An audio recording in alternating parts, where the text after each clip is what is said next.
नमस्कार दोस्तों, जय श्री कृष्णा। जीवन में जब भी हम बुरे वक्त से गुजरते हैं तो मन में यह विचार जरूर आता है कि परमात्मा मेरी परेशानियां देखता क्यों नहीं है, मेरी परेशानियां दूर क्यों नहीं करता।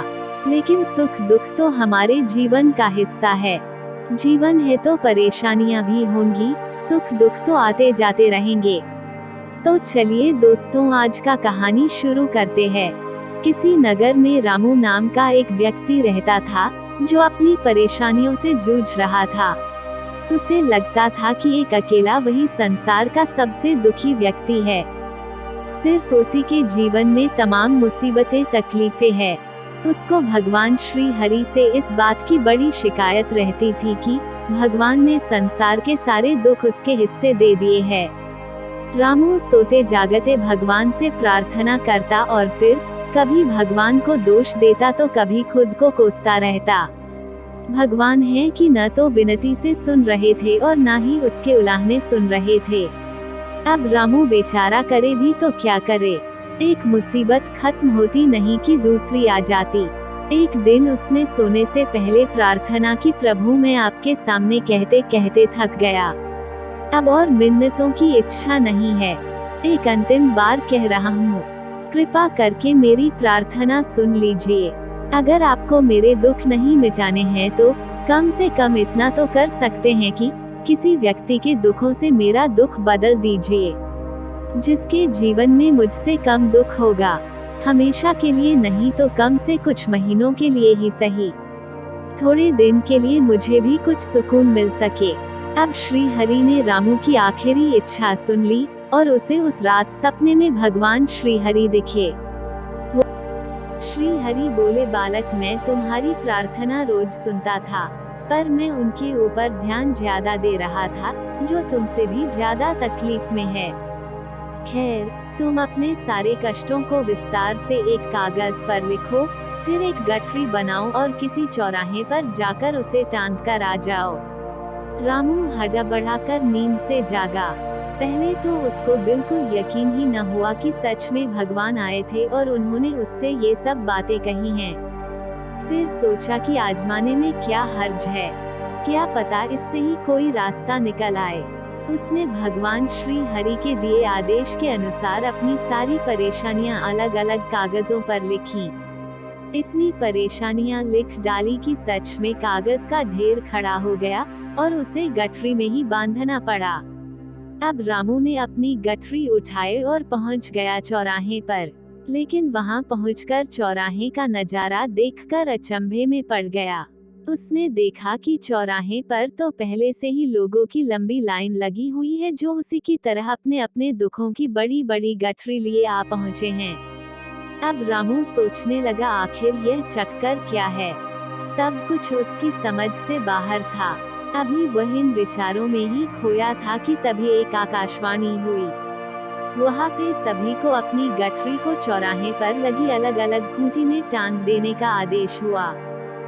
वहाँ सबके लिए खूंटियाँ पहले से ही बनी थी। सभी ने अपनी अपनी गठरी टांगी और फिर ईश्वर के अगले आदेश की प्रतीक्षा करने लगे। कुछ ही देर में दोबारा से आकाशवाणी हुई और सबसे कहा गया कि सभी लोग अंदाजे से कोई ऐसी गठरी उठा लें जो उन्हें अपनी परेशानियों की गठरी से हल्की समझ में आती हो। अब उन्हें वही दुख भोगने होंगे जो उनकी चुनी नई गठरी में दर्ज होंगे। आकाशवाणी सुनते ही सभी हल्की से हल्की गठरी को लपकने के लिए दौड़े। सबके साथ रामू भी नई गठरी चुनने के लिए भागा। खूंटियों पे टंगी समस्त गठरियों को घूरता हुआ काफी देर तक अंदाजा लगाता रहा। अब उसे एक डर और था कि कहीं वो कोई ऐसी गठरी न उठा ले जिसमें पहले से भी ज्यादा दुख हो। अगर ऐसा हुआ तो परेशानियां और बढ़ जाएंगी और मुझे लेने के देने न पड़ जाए, जीवन तहस नहस हो जाएगा सो अलग। अब उसके मन में तरह तरह के विचार आने लगे। वो सोचने लगा कि कम से कम वह अपने दुखों से भली भांति परिचित तो है और उन्हें झेलने का आदी भी हो गया है। उनके लिए कुछ रास्ते निकालने की शुरुआत भी की है। शायद उसका परिणाम आए तो कुछ दुख कम ही हो जाएं। कहीं ऐसा ना हो कि चुनी गई नई गठरी में दुख और भी ज्यादा तकलीफ देने वाला हो जाएं। ऐसे विचारों में खोया वह एक के बाद एक गठरी के सामने से गुजरता, लेकिन तय नहीं कर पाया कि कौन सी गठरी चुनी जाए। उसे ये भी डर था कि कहीं कोई उसकी गठरी न उठा ले। इसी बीच में फंसे रामू ने आखिरकार अपनी गठरी ही उठा ली और चल पड़ा। उसने तय किया कि वह अब इन चुनौतियों का मुकाबला पहले से ज्यादा मजबूती से करेगा। धीरे धीरे रामू को अपने ही दुख दूसरों से कम होते हुए महसूस हो रहे थे, और उसके जैसे ही भाव वहां मौजूद हर व्यक्ति में आ रहे थे। सच में सबको अपना दुख ज्यादा बड़ा और ज्यादा कष्ट देने वाला लगता है कि वही संसार का सबसे दुखी प्राणी है। पर हमसे भी ज्यादा न जाने कितने और दुखी हैं। कितने ही लोग ऐसे हैं जिन्हें 2 वक्त का भोजन भी मुश्किल से नसीब होता है। कभी किसी की शानदार कोठी के आगे से गुजरते हुए यदि यह ख्याल बार बार आए कि जब किस्मत बंट रही थी तो वह इस आदमी से पीछे क्यों रहा। अगर आगे रहता तो उसे भी ऐसा सुख और आराम मिल जाता। जिन लोगों के पास साहस और हौसला है, वह आत्मविश्वास की नाव पर सवार होकर आसानी से जीवन की कठिनाइयों से सफलता प्राप्त कर लेते हैं। जरा ऐसे लोगों के बारे में सोचिए जो जीवन मृत्यु के बीच झूल रहे हैं। कम से कम आप किस्मत की लाइन में इनसे आगे तो थे। स्वस्थ हैं, अपने काम के लिए किसी पर निर्भर नहीं है, अपना काम खुद करने के काबिल है। आपको ये कहानी कैसी लगी हमें कमेंट करके जरूर बताना, और हाँ, लाइक और सब्सक्राइब जरूर करना। धन्यवाद। नमस्कार दोस्तों, जय श्री कृष्णा। जीवन में जब भी हम बुरे वक्त से गुजरते हैं तो मन में यह विचार जरूर आता है कि परमात्मा मेरी परेशानियां देखता क्यों नहीं है, मेरी परेशानियां दूर क्यों नहीं करता। लेकिन सुख दुख तो हमारे जीवन का हिस्सा है। जीवन है तो परेशानियां भी होंगी, सुख दुख तो आते जाते रहेंगे। तो चलिए दोस्तों, आज का कहानी शुरू करते हैं। किसी नगर में रामू नाम का एक व्यक्ति रहता था जो अपनी परेशानियों से जूझ रहा था। उसे लगता था कि एक अकेला वही संसार का सबसे दुखी व्यक्ति है। सिर्फ उसी के जीवन में तमाम मुसीबतें तकलीफें हैं। उसको भगवान श्री हरि से इस बात की बड़ी शिकायत रहती थी कि भगवान ने संसार के सारे दुख उसके हिस्से दे दिए हैं। रामू सोते जागते भगवान से प्रार्थना करता और फिर कभी भगवान को दोष देता तो कभी खुद को कोसता रहता। भगवान है कि न तो विनती से सुन रहे थे और न ही उसके उलाहने सुन रहे थे। अब रामू बेचारा करे भी तो क्या करे। एक मुसीबत खत्म होती नहीं कि दूसरी आ जाती। एक दिन उसने सोने से पहले प्रार्थना की, प्रभु मैं आपके सामने कहते कहते थक गया, अब और मिन्नतों की इच्छा नहीं है, एक अंतिम बार कह रहा हूँ, कृपा करके मेरी प्रार्थना सुन लीजिए। अगर आपको मेरे दुख नहीं मिटाने हैं तो कम से कम इतना तो कर सकते हैं कि किसी व्यक्ति के दुखों से मेरा दुख बदल दीजिए, जिसके जीवन में मुझसे कम दुख होगा। हमेशा के लिए नहीं तो कम से कुछ महीनों के लिए ही सही, थोड़े दिन के लिए मुझे भी कुछ सुकून मिल सके। अब श्री हरि ने रामू की आखिरी इच्छा सुन ली और उसे उस रात सपने में भगवान श्री हरि दिखे।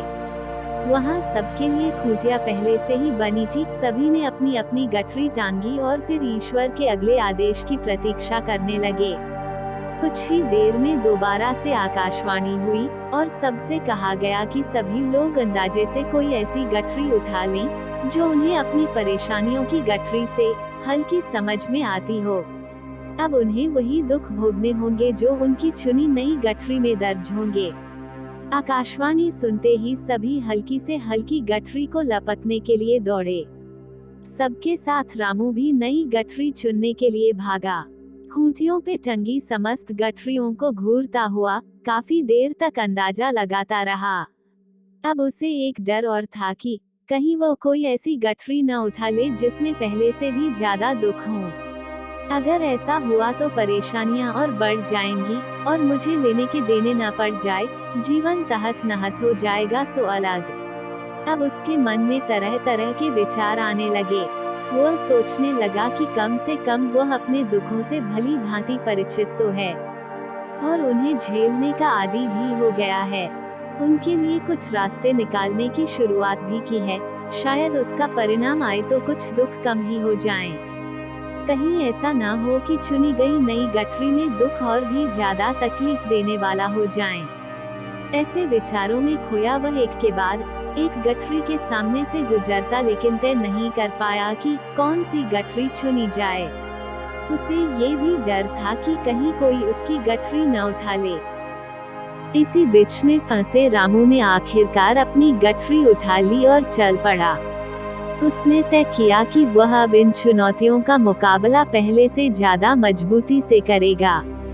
धीरे धीरे रामू को अपने ही दुख दूसरों से कम होते हुए महसूस हो रहे थे, और उसके जैसे ही भाव वहां मौजूद हर व्यक्ति में आ रहे थे। सच में सबको अपना दुख ज्यादा बड़ा और ज्यादा कष्ट देने वाला लगता है। लगता है कि वही संसार का सबसे दुखी प्राणी है, पर हमसे भी ज्यादा न जाने कितने और दुखी हैं। कितने ही लोग ऐसे हैं जिन्हें 2 वक्त का भोजन भी मुश्किल से नसीब होता है। कभी किसी की शानदार कोठी के आगे से गुजरते हुए यदि यह ख्याल बार बार आए कि जब किस्मत बंट रही थी तो वह इस आदमी से पीछे क्यों रहा। अगर आगे रहता तो उसे भी ऐसा सुख और आराम मिल जाता। जिन लोगों के पास साहस और हौसला है, वह आत्मविश्वास की नाव पर सवार होकर आसानी से जीवन की कठिनाइयों से सफलता प्राप्त कर लेते हैं। जरा ऐसे लोगों के बारे में सोचिए जो जीवन मृत्यु के बीच झूल रहे हैं। कम से कम आप किस्मत की लाइन में इनसे आगे तो थे। स्वस्थ हैं, अपने काम के लिए किसी पर निर्भर नहीं है, अपना काम खुद करने के काबिल है। आपको ये कहानी कैसी लगी हमें कमेंट करके जरूर बताना, और हाँ, लाइक और सब्सक्राइब जरूर करना। धन्यवाद।